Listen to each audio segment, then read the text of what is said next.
ಕೈವಾರ ತಾತಯ್ಯನ ಪಾತ್ರ ಅಣ್ಣ ಮಾಡಿ ಕೈವಾರ ಮಹಾತ್ಮೆ. ಸೊ ಕೈವಾರ ಬಹಳ ಪ್ರಸಿದ್ಧಿಯಾಗಿದ್ದೇ ಈ ಸಿನಿಮಾದಲ್ಲಿ.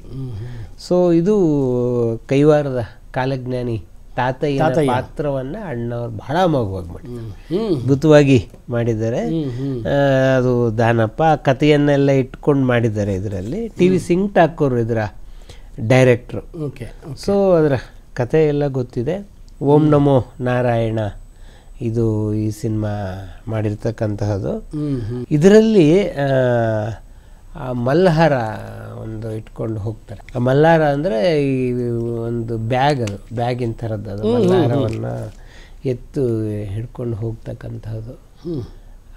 ಅದು ಈ ಸಿನಿಮಾದಲ್ಲಿ ಅಣ್ಣ ಅವರು ಹಾಕ್ಕೊಂಡಿರೋ ಮಲ್ಹಾರ ಮೂಲತಃ ಕೈವಾರ ತಾತಯ್ಯನೇ ಹಾಕ್ಕೊಳ್ತಾ ಇದ್ದಿದ್ದು ಅಂತ ಒಂದು ಪ್ರತೀತಿ. ಅದು ಗೊತ್ತಿಲ್ಲ, ಅದು ಯಾರು ನೋಡಿದವರು ಯಾರು ಅದನ್ನು ಯಾವಾಗಲೂ ಹೇಳೋರು ಅಣ್ಣವರು. ಅಂದರೆ ನಂಗೆ ಅದೊಂದು ಬಹಳ ವಿಶೇಷ, ಯಾ ತಾತಯ್ಯನವರ ಮಲ್ಲಾರವನ್ನು ನಾನು ಹಾಕ್ಕೊಂಡಿದ್ದೆ ಈ ಸಿನಿಮಾದಲ್ಲಿ ಅಂತ ಹೇಳಿ. ಮುಂದೆ ಸಾಕಷ್ಟು ಸಿನಿಮಾ ಬಂದಿದೆ, ಒಂದು ಬಹಳ ವಿಶೇಷವಾದಂತಹ ಸಿನಿಮಾ ಅದು.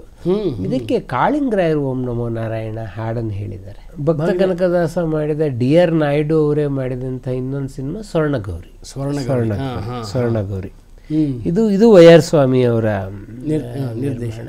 ಇದೊಂದು ಜನಪದ ಕಥೆ. ಇದನ್ನು ನೀವು ಭಕ್ತಿಗೆ ಸೇರಿಸ್ಕೋಬೋದು, ಜನಪದ ಕಥೆ ಅಂತಲೂ ಹೇಗೋ ಹೇಳ್ಬೋದು. ಬಟ್ ನಾನು ಇದನ್ನು ಭಕ್ತಿನಲ್ಲಿ ಇಟ್ಕೊಂಡಿದ್ದೀನಿ. ಯಾಕಂದರೆ ಎರಡು ಕಾರಣಕ್ಕೆ. ಒಂದು, ಅಣ್ಣವರು ವೆಂಕಟರಾಜು ಅವರು ನಟವರ ಗಂಗಾಧರ ಇರೋದು ಈ ಸಿನಿಮಾದಲ್ಲಿ. ಬಹಳ ಪರಮಾದ್ಭುತವಾದಂಥ ಹಾಡೋದು. ಹೌದು. ಎಸ್.ಕೆ. ಕರೀಂ ಖಾನ್ ಅವರು ಇದರ ಕಥೆ, ಚಿತ್ರಕಥೆ, ಸಂಭಾಷಣೆಯನ್ನು ಬರೆದು ಗೀತೆಗಳನ್ನು ಕೂಡ ಬರೆದಂತಹ ಇದು ಕೊನೆಗೆ ಇದು ಒಂಥರ ಲಾಂಗ್ ಕ್ಯಾನ್ವಾಸ್ ಇರೋ ಕಥೆ. ಇದು ಕೈಲಾಸದಲ್ಲಿ ಶುರುವಾಗಿ ಬೋಲೋಕಕ್ಕೆ ಬಂದು ಮತ್ತು ಕೈಲಾಸಕ್ಕೆ ಎಂಡ್ ಆಗುವಂಥ ಕಥೆ. ಇದು ಜರ್ನಿ ಜಾಸ್ತಿ ಇದೆ. ಸೊ ಇಲ್ಲಿ ಅದೇ ಅವನು ಕಾಳಿಂಗ ಅಂತ ಹೇಳಿ ಕೈಲಾಸದಲ್ಲಿ ಅವನು ವೀಣೆ ಕಲಾವಿದ. ಅದನ್ನು ನೋಡಿ ಅವನನ್ನು ಅವಳು ಮಾಲಿನಿಯನ್ನು ಉಳಿಸೋಕ್ಕೆ ಹೋಗ್ತಾಳೆ. ತುಂಬುರರ ವೀಣೆಯನ್ನು, ತುಂಬುರ ಮತ್ತು ನಾರದರ ಒಂದು ಸ್ಪರ್ಧೆನಲ್ಲಿ ವೀಣೆಯಲ್ಲಿ ಅಪಸ್ವರ ಬಂತು ಅಂತ ನಾರದರು ವೀಣೆಯನ್ನು ಹೆಣ್ಣಾಗುವಂತ ಬಿಸಾಕ್ತಾರೆ. ಈ ಕಾಳಿಂಗ ಚಂದ್ರಶೇಖರನಾಗಿ ಮತ್ತು ವೀಣೆ ಗೌರಿಯಾಗಿ ಆಗ್ತಾರೆ. ಇದ್ರ ಭಕ್ತಿ ಇದೆ ಏನು ಅಂತಂದರೆ, ಇವನು ಶಾಪಗ್ರಸ್ತ. ಇವನು ಶಾಪಗ್ರಸ್ತ ಆಗಿರೋದ್ರಿಂದ ಇವನಿಗೆ 25 ವರ್ಷ ಭೂಲೋಕದಲ್ಲಿ ಇರೋದು ಅಂತ ಹೇಳಿ ಇವನು ಶಾಪ ಇರುತ್ತೆ. ಅದು ಅಲ್ಪಾಯು, 25 ಭೂಲೋಕದಲ್ಲಿ. ಇವಳು ಗೌರಿ ತನ್ನ ಗಂಡನನ್ನು ಬದುಕಿಸ್ಕೋಬೇಕು ಭಾಳ ವರ್ಷ ಅಂತ. ಇದ್ರ ಮೂಲ ಕಥೆ ಇದು. ನಾರದರು ಏನು ಮಾಡ್ತಾರೆ ಅಂತಂದರೆ, ಒಂದ್ಸಲ ಪಾರ್ವತಿ ಹತ್ರ ಕರ್ಕೊಂಡೋಗಿ ಗಾನ ಸೇವೆ ಮಾಡಿಸ್ಬಿಟ್ಟು ದೀರ್ಘ ಸುಮಂಗಲಿ ಆಗುವಂಥ ಆಶೀರ್ವಾದ ಪಾರ್ವತಿ ಹತ್ರ ತಗೊಂಡ್ಬಿಡ್ತಾಳೆ.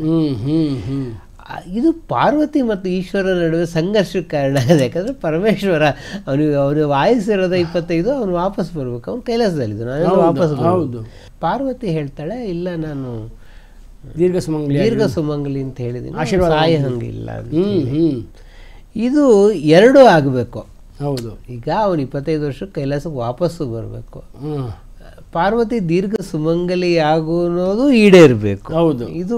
ಇದ್ರ ಬಹಳ ಇಂಟ್ರೆಸ್ಟಿಂಗ್ ಆದ ಕತೆ. ಅದು ಕೊನೆ ಟ್ವಿಸ್ಟ್ ಏನು ಅಂತಂದರೆ, ಇಬ್ಬರು ಸಶರೀರಿಯಾಗಿ ಕೈಲಾಸಕ್ಕೆ ಬರ್ತಾರೆ. ಅವ್ನು ಸಾಯ್ದಾನೆ, ಇಬ್ಬರು ಸಶರೀರಿಯಾಗಿ ಕೈಲಾಸಕ್ಕೆ ಬರ್ತಾರೆ. ಅದು ಡೈಲಾಗ್ ಕೂಡ ಇದರಲ್ಲಿ ತುಂಬ ಅದ್ಭುತವಾಗಿದೆ. ಆಮೇಲೆ ಅಫ್ಕೋರ್ಸ್ ನಾರದರಾಗಿ ಕೆ.ಎಸ್. ಅಶ್ವಥ್, ನಟವರ ಗಂಗಾಧರ ಅಂತ ತುಂಬ ಪಾಪ್ಯುಲರ್ ಹಾಡು. ಆಮೇಲೆ ನುಡಿಮನ ಶಿವಗುಣ ಸಂಕೀರ್ತನ ಹೇಳಿದ್ನಲ್ಲ, ಬಹಳ ಅದ್ಭುತವಾದ ಜಟ್ಕ ಗಾಡಿ ಹಾಡು. ಬಾರೇ ನೀ ಚೆಲುವೆ ಇದು ಇರ್ತಕ್ಕಂಥದ್ದು. ಮತ್ತದು ಬಹಳ ಮುಖ್ಯವಾಗಿ ವೈ.ಆರ್. ಸ್ವಾಮಿ ಅವರ ನಿರ್ದೇಶನ, ಕರೀಂ ಖಾನ್ ಅವರ ಸಾಹಿತ್ಯ, ಎರಡಕ್ಕೂ ಬಹಳ ಇದು. ನಾನು ಕರೀಂ ಖಾನ್ ನೋಡಿದ್ದೆ. ಅವರು ದ್ವಾರಕಾ ಹೋಟ್ಲಲ್ಲಿ ಇರೋರು, ಮಲ್ಲೇಶ್ವರಂ ದ್ವಾರಕಾ ಹೋಟ್ಲಲ್ಲಿ ಇರೋರು. ಅವ್ರು ಹೇಳೋರು, ನೋಡಯ್ಯ ಇಲ್ಲೆಲ್ಲ ಜನಪದ ಹಾಡುಗಳನ್ನೆಲ್ಲ ಇಟ್ಕೊಂಡು ಅಲ್ಲಿ ಹೋದರೆ ಅಲ್ಲಿ ಯಾವುದೋ ಒಂದು ತಗಡಿನ ಇದು ಕೊಟ್ಬಿಡೋರು, ಮದ್ರಾಸಕ್ಕೆ ಬನಿಯನು ಗಿನಿಯನು ಎಲ್ಲ ಬಿಚ್ಚಾಕ್ಬಿಟ್ಟು ನಾವು ಈ ಕಥೆ ಚಿತ್ರಕಥೆ ಎಲ್ಲ ಬರ್ಕೊಂಡು ವಿಜುವಲೈಸ್ ಮಾಡಿದ್ದು. ನಾವು ಖಂಡಿತ ಯಾವತ್ತು ಇದೆಲ್ಲ ಇಂಥ ಅಮೋಘ ಸಿನಿಮಾ ಆಗತ್ತೆ ಅಂತ ಇಲ್ಲ, ಜೀವನೋಪಾಯ ಏನೋ ಒಂದು ಆಗಬೇಕಾಗಿತ್ತು, ಅದಕ್ಕೆ ನಾವು ಮಾಡಿದ್ವಿ ಅಂತ ಹೇಳೋರು.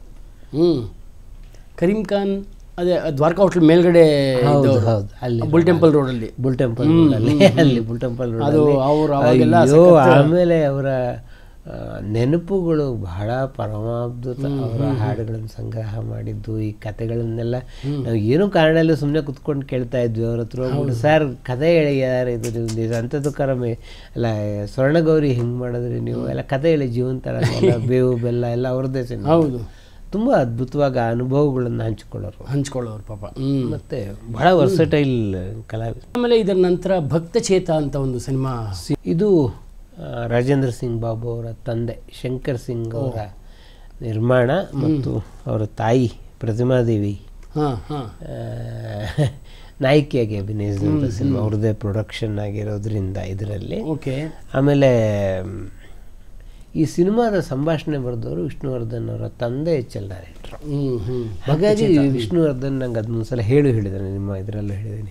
ನಾನು ಅಣ್ಣವ್ರನ್ನ ಮೊದಲು ನೋಡಿದ್ದು ಭಕ್ತಚೇತ ಸಿನಿಮಾ ಸಂದರ್ಭದಲ್ಲಿ, ಯಾಕಂದ್ರೆ ಅಪ್ಪಂಗೆ ಅವರು ಊಟ ಗೀಟ ತಂದುಕೊಡೋ ಸಂದರ್ಭದಲ್ಲಿ ನಾನು ಭಕ್ತಚೇತ ಸಿನಿಮಾದಲ್ಲಿ ನೋಡಿದ್ದೀನಿ ಅಂತ ಹೇಳಿ. ಭಕ್ತಚೇತ ರಾಜ್ಕುಮಾರ್ ಅಭಿನಯಿಸಿದ ಸಿನಿಮಾಗಳೆಲ್ಲ ಬಹಳ ವಿಭಿನ್ನವಾದ ಸಿನಿಮಾ. ನಾನು ಹಾಗೆ ಹೇಳಿದಾಗೆ ಬೆಡ್ರ ಕಣ್ಣಪ್ಪದ ಥರದ ಇದು ನಿಮಗೆ ಭಕ್ತಿ ಜೊತೆಗೆ ಸಾಮಾಜಿಕ ಕಾಳಜಿಯನ್ನು ಉಳ್ಳಂತಹ ಸಿನಿಮಾ ಇದು.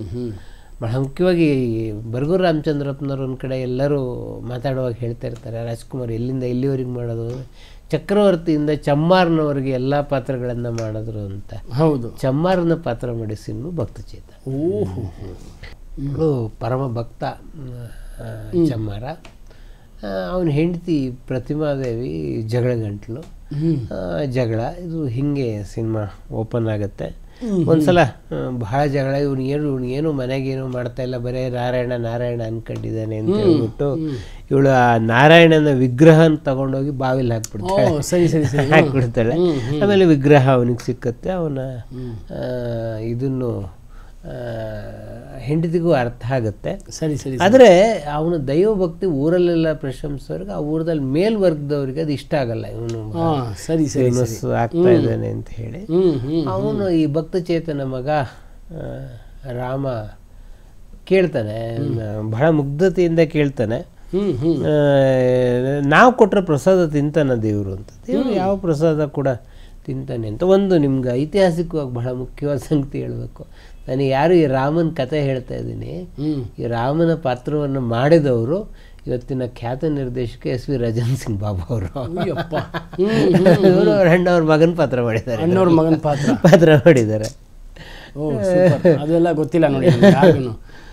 ಆಮೇಲೆ ಅವನು ಇಲ್ಲ ಅಂತ ತಿಂತಾನೆ ಅಂತ ದೇವ್ರು ಬಂದು ತಿಂದು ಬಿಡ್ತಾನೆ. ಅವ್ನು ರಾಜಗುರುವಿಗೆ ಕೋಪ ಬರುತ್ತೆ. ಕೋಪ ಬಂದ್ಬಿಟ್ಟು ನನಗೆ ಶಿಕ್ಷೆ ಕೊಡ್ಬೇಕಲ್ಲ, 1000 ಚಪ್ಪಲಿ ಮಾಡು ಒಂದು ರಾತ್ರಿಯಲ್ಲಿ ಅಂತ ಹೇಳ್ತಾನೆ. ನಾರಾಯಣನ ಸ್ಮರಿಸಿದ್ರೆ ಅವನು ದೈವ ಭಕ್ತಿಯಿಂದ ಆಗ್ಬಿಡತ್ತೆ.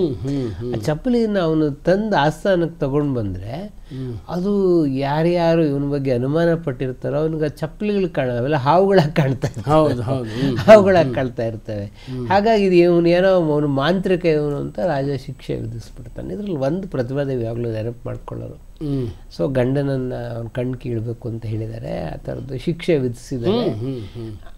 ಅವಳು ಗಂಡನ ಮೇಲೆ ಬಿದ್ದು ಅಳಬೇಕು, ಬಂಧಿಸಿದ್ದಾರೆ ಅಂತ ಹೇಳಿ. ಪ್ರತಿಮಾದೇವಿ ಬಹಳ ಸಂಕೋಚ ಪಡ್ತಾ ಇದ್ರು. ಅಷ್ಟೊತ್ತಿಗೆ ಅಣ್ಣವ್ರು ದೊಡ್ಡ ಕಲಾವಿದರು ಕೂಡ. ಎರಡನೇದಾಗಿ ಪ್ರತಿಮಾದೇವಿ ಗಂಡನೇ ನಿರ್ದೇಶಕರು ಶಂಕರ್ ಸಿಂಗ್. 2 ಕಾರಣಕ್ಕೂ ಅವ್ರಿಗೆ ಸಂಕೋಚ.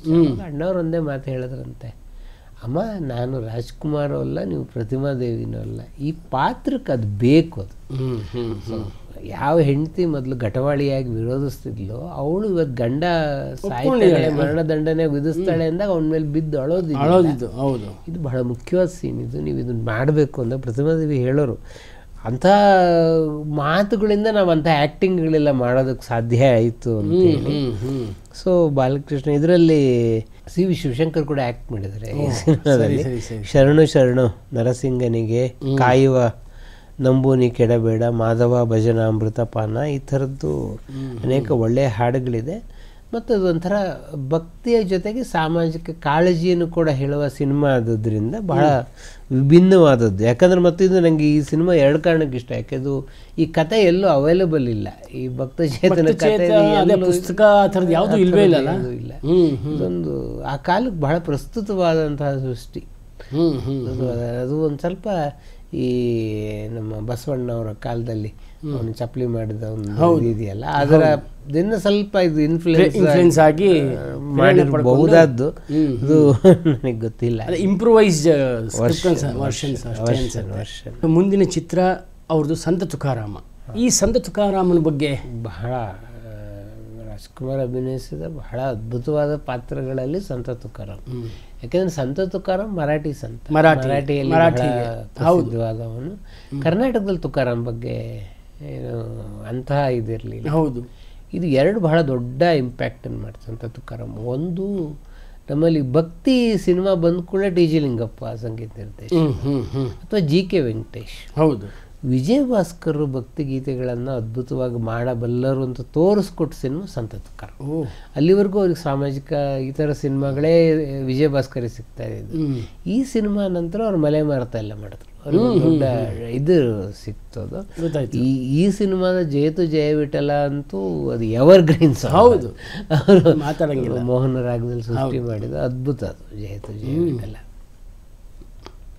ಇದು ಫಡ್ನವೀಸ್, ವಿಷ್ಣು ಫಡ್ನವೀಸ್ ಅವರ ಸಂತ ತುಕಾರಾಮ್ ಮರಾಠಿ ಚಿತ್ರವನ್ನು ಇಟ್ಕೊಂಡು ಅದರ ಕೆಲವು ಟ್ಯೂನ್ಗಳನ್ನು ಇಟ್ಕೊಂಡು ಆ ಕಥೆಯನ್ನು ಇಟ್ಕೊಂಡು ಮಾಡಲು ಪ್ರಯತ್ನ ಪಟ್ಟಂಥ ಸಿನಿಮಾ ಇದು.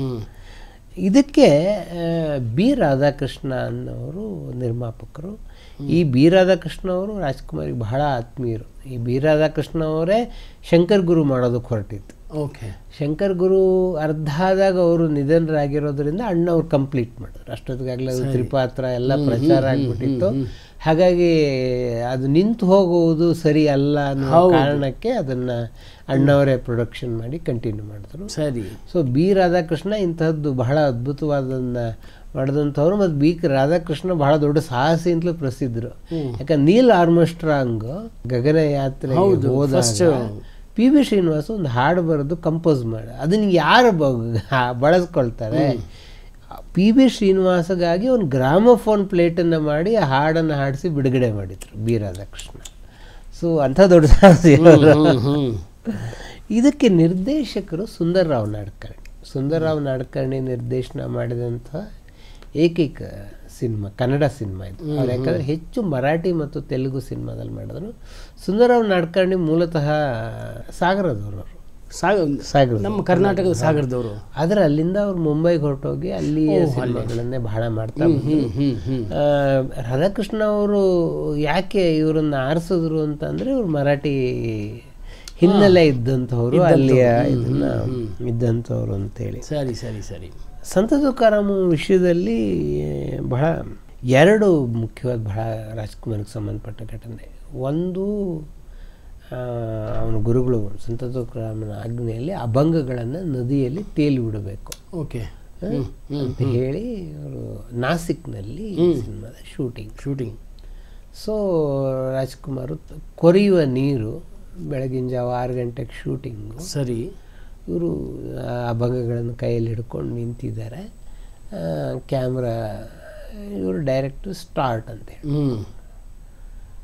ಅವರು ಸುಂದರ್ರಾವ್ ನಾಡ್ಕರ್ಣಿ ಅಲ್ಲೆಲ್ಲ ಜನ ಸೇರಿದ್ರಲ್ಲ, ನೋಡಿ ಪ್ರಭಾವಿತರಾಗಿ ತುಕಾರಾಮನ ಮಹಿಮೆಯನ್ನು ಅವ್ರಿಗೆ ವರ್ಣಿಸ್ತಾ ನಿಂತ್ಕೊಂಡಿದ್ದಾರೆ. ಇವರು ನಡುಗುವ ನೀರಿನಲ್ಲಿ ಹಾಗೇ ನಿಂತಿದ್ದಾರೆ. ಅಣ್ಣವರು ಅವ್ರ ಕಡೆ ನೋಡ್ತಾನೇ ಇಲ್ಲ ಇವರು. ಆಮೇಲೆ ಅವರು ಹೇಳಿದ್ರಂತೆ, ಅಲ್ಲ ನೀವು ಈ ಕಡೆ ಬನ್ನಿ, ಅವ್ರು ಕಟ್ ಅಂತ ಹೇಳಿದಾಗ ಹೋಗಿ ಅಂತೇಳಿ. ಅಣ್ಣವ್ರು ಹಂಗೆ ಮಾಡಬಾರ್ದು, ತುಕಾರಾಮನ ಪಾತ್ರ ನಾನು ಮಾಡ್ತಾ ಇರೋದು ಅಂತ ತಾಳ್ಮೆ ಇದ್ದಿತ್ತು ತುಕಾರಾಮನಿಗೆ. ಅಂಥವ್ರು ಅಷ್ಟು ಜನ ಕಷ್ಟಪಟ್ಟರು ಮಾಡಿದ್ರು. ನಾನು ಪಾತ್ರ ಮಾಡೋರು ನರಿ ಚಳಿ ಆಗುತ್ತೆ ಅಂತ ಎದ್ದು ಬಂದರೆ ನಾನು ತುಕಾರಾಮ್ ಪಾತ್ರ ಮಾಡೋಕ್ಕೆ ಅರ್ಹ ಅಲ್ಲ ನಾನು. ಹೌದು, ಅದು ಅಣ್ಣವರು ಮಾತ್ರ ಇರ್ತಕ್ಕಂಥ. ಅಲ್ಲಿ ಮುಂಜಿ ಬಾವ, ಅದು ಯಾಕೆ ಮುಂಬಾಜಿ ಬಾವ ಅಂತ ಬಾಲಕೃಷ್ಣ ಅವರು ಅನೇಕ ರೀತಿಯಲ್ಲಿ ತೊಂದರೆ ಮಾಡ್ತಾರೆ. ಅದು ಅದೆಲ್ಲ ಇದೆ ತುಕಾರಾಮನಿಗೆ. ಇದರಲ್ಲಿ ಒಂದು ಜೋಳದ ಹೊಲ, ಅದರಲ್ಲಿ ತುಕಾರಾಮ್ ಜೋಳದ ಹೊಲ ಕಾಯ್ತಾ ಇರ್ತಾನೆ. ಇವನು ಈ ಮುಂಬಾಜಿ ಆ ಹೊಲಕ್ಕೆ ಬೆಂಕಿ ಹಚ್ಚಿಬಿಡ್ತಾನೆ. ಬೆಂಕಿ ಹಚ್ಚಿಬಿಟ್ಟು ಇದು ಸೀನ್ ಇದು. ಅಣ್ಣವರು ಅಲ್ಲಿ ಹಾಡ್ತಾ ಇದ್ದಾರೆ, ವಿಠಲನ ಬಗ್ಗೆ ಹಾಡ್ತಾ ಇದ್ದಾರೆ. ಆ್ಯಕ್ಚುಲಿ ಬೆಂಕಿ ಅವರು ಕೂತಿರೋ ಇದಕ್ಕೂ ಹಗ್ಬಿಟ್ಟು ಆ ಮೀಸೆ ಅಂಟಿಸ್ಕೊಂಡಿರ್ತಾರೆ. ಆ ಮೀಸೆ ಕೂಡ ತಾಗಿದ್ರು ಅಣ್ಣವ್ರು ಆ ಪಾತ್ರದ ಅಷ್ಟು ತಲ್ಲೀನರಾಗ್ಬಿಟ್ಟಿದ್ದಾರೆ, ಎದ್ದು ಬಂದಿಲ್ಲ. ಅವರು ಕೊನೆಗೆ ಎಲ್ಲರೂ ಅಸಿಸ್ಟೆಂಟ್ ಡೈರೆಕ್ಟರ್ಗಳು ಬಂದು ಎಳ್ಕೊಂಡು ಬಂದು, ಸರ್ ಏನು ಸರ್ ಬೆಂಕಿ ಕೂಡ ತಾಗಲಿಲ್ಲ ನಿಮಗೆ ಅಂದ್ರೆ, ಇಲ್ಲಪ್ಪ ನಾನು ಪಾತ್ರದೊಳಗೆ ಹೋಗ್ಬಿಟ್ಟಿದ್ದೆ ನಾನು. ಅಷ್ಟು ಭಕ್ತಿ ಅಣ್ಣವರಿಗೆ ಅಷ್ಟು ಅಂದರೆ ಕಟ್ ಅಂತ ಹೇಳಿದ್ರು ಎಚ್ಚರ ಇಲ್ಲ, ಅಷ್ಟು ಆ ಪಾತ್ರದ ಒಳಗಡೆ ಹೋಗ್ಬಿಟ್ಟಿದೆ. ಇದರಲ್ಲಿ ಇನ್ನೊಂದು ಬಹಳ ವಿಶೇಷವಾದ ಸಂಗತಿ ಅಂತಂದರೆ, ಅದನ್ನು ಬಹಳ ಜನ ಕನ್ಫ್ಯೂಸ್ ಮಾಡ್ಕೊಂಡು ಬೇರೆ ಹಾಡಿಗೆ ಹೇಳ್ತಾರೆ. ಅಮೃತಕ್ಕೂ ತಾರುಚಿ ರಾಮ ನಿನ್ನ ನಾಮ ಅಂತ ಒಂದು ಹಾಡಿದೆ. ಈ ಹಾಡು ಶೂಟಿಂಗ್ ಆಗುವ ಸಂದರ್ಭಕ್ಕೆ ಕನ್ನಡ ಹಾಡಿನೂ ರೆಕಾರ್ಡ್ ಆಗಿರಲಿಲ್ಲ. ಸರಿ ಸರಿ. ಸೊ ಇವ್ರು ಏನು ಮಾಡಿದ್ರು, ಮರಾಠಿ ಹಾಡನ್ನೇ ಹಾಕ್ಕೊಂಡು ಶೂಟಿಂಗ್ ಮಾಡಿಬಿಟ್ರು. ಈಗ ನಿಜವಾದ ಚಾಲೆಂಜು ಚೀಸ್ ಸದಾಶಿವ. ಹಿಂಗೆ ಆ ಸ್ಕ್ರೀನನ್ನು ಇಟ್ಕೊಂಡು ಕನ್ನಡ ತುಟಿ ಚಲನೆಯಲ್ಲಿಗೆ ಸರಿಯಾಗಿ ನೀವು ಲಿಪಿ ಬರಿಬೇಕು, ಹಾಡನ್ನು ಬರೀಬೇಕು. ಆ ಇಡೀ ಹಾಡು ಹಾಗೆ ಬರೆದ್ರು. ಬಬ್ಬಾ, ಅದು ನಿಜವಾದ ಚಾಲೆಂಜ್. ಅವ್ರು ಮರಾಠಿಯನ್ನ ಹಾಡ್ಬಿಟ್ಟಿರ್ತಾರೆ, ಅಂದರೆ ಲಿಪ್ಸಿಂಗ್ ಮಾಡ್ಬಿಟ್ಟಿರ್ತಾರೆ, ಮರಾಠಿಗೆ ಸರಿಯಾಗಿ ಲಿಪ್ಸಿಂಗ್ ಮಾಡ್ಬಿಟ್ಟಿರ್ತಾರೆ. ಅದಕ್ಕೆ ಕನ್ನಡ ಬರೀಬೇಕು. ನಿಮಗೆ ನೋಡಿದಾಗ ಅದು ಹಂಗೆ ಅನ್ನಿಸಬಾರ್ದು. ನಂಗೆ ಇದು ಈ ಕತೆ ಹೇಳಿದ ಉದಯಶಂಕರ್. ಆಮೇಲೆ ನಾನು ಹಾಡಾಕೊಂಡು ನೋಡಿದೆ, ನಿಮ್ಗೆ you never feel like that, ಹಂಗೆ ಅನ್ಸೋದೇ ಇಲ್ಲ. ಅಲ್ಲ, ಖಂಡಿತವಾಗ್ಲೂ ಎಂಥದ್ದು ಅದ್ಭುತವಾದ ಸಾಹಿತ್ಯ ಇರಬೇಕು ಹಾಗಾದರೆ ಅವರದ್ದು ಅಂತ ಹೇಳಿ. ಇನ್ನೊಂದು ಇದರಲ್ಲಿ ಬೇಡ ಕೃಷ್ಣ ರಂಗಿನಾಟ ಸೀರೆ ನೆನೆಯುವುದು ಸಿನಿಮಾದು ಬಹಳ ಅದ್ಭುತವಾದಂಥ ಹಾಡದು, ಸಂತ ತುಕಾರಾಮಲ್ಲಿ. ಇದರಲ್ಲಿ ಅದು ವಿಜಯ ಭಾಸ್ಕರ್ ಅವರ ಸಂಗೀತದ ಪರಮಾದ್ಭುತ ಹಾಡುಗಳಲ್ಲಿ ಸಿಕ್ಕಿದ್ದು. ಅಣ್ಣವರು ಈ ಸಿನಿಮಾ ಬಗ್ಗೆ ಹೇಳೋರು ಯಾವಾಗಲೂ. ಬಹಳ ಇಷ್ಟಪಟ್ಟು ಮಾಡಿದಂತಹ ಸಿನಿಮಾ ಅದು. ನಾನು ಅದರಲ್ಲಿ ಪೂರ್ತಿ ಮುಳುಗಿ ಹೋಗ್ಬಿಟ್ಟಿದ್ದೆ ಆ ಸಿನಿಮಾದಲ್ಲಿ ಅಂತ. ಈ ಸಿನಿಮಾಗೆ ಸಂಬಂಧಪಟ್ಟ ಇನ್ನೊಂದು ಬಹಳ ಚಾರಿತ್ರಿಕ ಸಂಗತಿ ಹೇಳಬೇಕು. ಏನು ಅಂದರೆ, ಈ ಸಿನಿಮಾ ಮಹಾರಾಷ್ಟ್ರದ 3-4 ಜಾಗಗಳಲ್ಲಿ ಚಿತ್ರೀಕರಣಗೊಂಡು ವಾಪಸ್ ಬಂದರೆ ಮದ್ರಾಸ್ ಸ್ಟುಡಿಯೋದಲ್ಲಿ ಹಾಕ್ಕೊಂಡು ನೋಡಿದ್ರೆ ನಿಮಗೆ ಸೌಂಡ್ ರೆಕಾರ್ಡ್ ಆಗಿಲ್ಲ, ಆಫ್ ಆಗಿಬಿಟ್ಟಿದೆ. ಬರೀ ಪಿಕ್ಚರ್ ಇದೆ, ಸೌಂಡ್ ಇಲ್ಲ. ಆಗ ಸಿಂಕ್ರನೈಸ್ ಮಾಡುವ ಟೆಕ್ನಾಲಜಿ ಇಲ್ಲ. ಸರಿ. So only choice is reshoot. Ayyappa, 40% ಈ ಸಿನಿಮಾ ರೀಶೂಟ್ ಆಗಿದೆ. ಅದು 6 ತಿಂಗಳು ಬಿಟ್ಟು. ಸೊ ನಿಮ್ಗೆ ಅದೇ ಸೀನನ್ನು ಮತ್ತೆ ಆ್ಯಕ್ಟ್ ಮಾಡೋದು ಇದೆಯಲ್ಲ, ಇದನ್ನು ನಂಗೆ ಅಣ್ಣವ್ರು ಹೇಳಿದರು, ಇಲ್ಲಪ್ಪ ಇಡೀ 40% ಅದು ಮತ್ತೆ ರೀಶೂಟ್ ಆಯಿತು ಆ ಸಿನಿಮಾ ಅಂತ ಹೇಳಿ. ಏನು ಅನ್ನಿಸ್ತಾ ಇತ್ತು ಸರ್ ಅಂತಂದರೆ, ಅಣ್ಣವ್ರು ಮಾತ್ರ ಹೇಳ್ಬೋದು ಅದು ಮಾತಿದು. ಒಂದು ಒಳ್ಳೆಯ ಅವಕಾಶಪ್ಪ, ಆ ಸೀನ್ ಹಾಕ್ಕೊಂಡು ಎಲ್ಲೆಲ್ಲಿ ತಪ್ಪು ಮಾಡಿದ್ವಿ ನೋಡ್ಕೊಂಡು ತಿದ್ಕೊಳ್ಳೋಕ್ಕಾಯ್ತು ನಮಗೆ.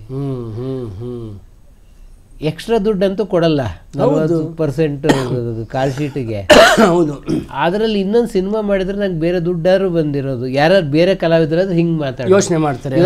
ಹೌದು, ಇವ್ರ ತಪ್ಪು, ಟೆಕ್ನಿಕಲ್ ಶೂಟಿಂಗ್ ಟೀಮ್ನ ತಪ್ಪದು. ನೀವು ಸೌಂಡ್ ಸ್ವಿಚ್ ಆಫ್ ಆಗಿದೆ ನೋಡ್ಕೊಳ್ಳದೆ 15 ದಿನ ಶೂಟಿಂಗ್ ಮಾಡಿದ್ದೀರಾ ಅಂತಂದರೆ ನಿಜ ಮುಟ್ಟಾಳ್ತಾನೆ ಅದು. ಹೌದು. ಆದರೆ ಅದನ್ನ ಏನು ಒಳ್ಳೇದಾಯ್ತಪ್ಪ ಅದು. ನಾನು ಅಷ್ಟನ್ನು ನೋಡ್ಕೊಂಡು ನಾನು ಎಲ್ಲೆಲ್ಲಿ ತಪ್ಪು ಮಾಡಿದ್ದೀನಿ ಅಂತ ಮತ್ತೆ ಅದನ್ನು ಇಂಪ್ರೂವೈಸ್ ಮಾಡಿಕೊಂಡೆ ನಾನು. ಮಹಾನುಭಾವ. ಅಣ್ಣವ್ರು ಮಾತ್ರ ಹೇಳಬಹುದಾದ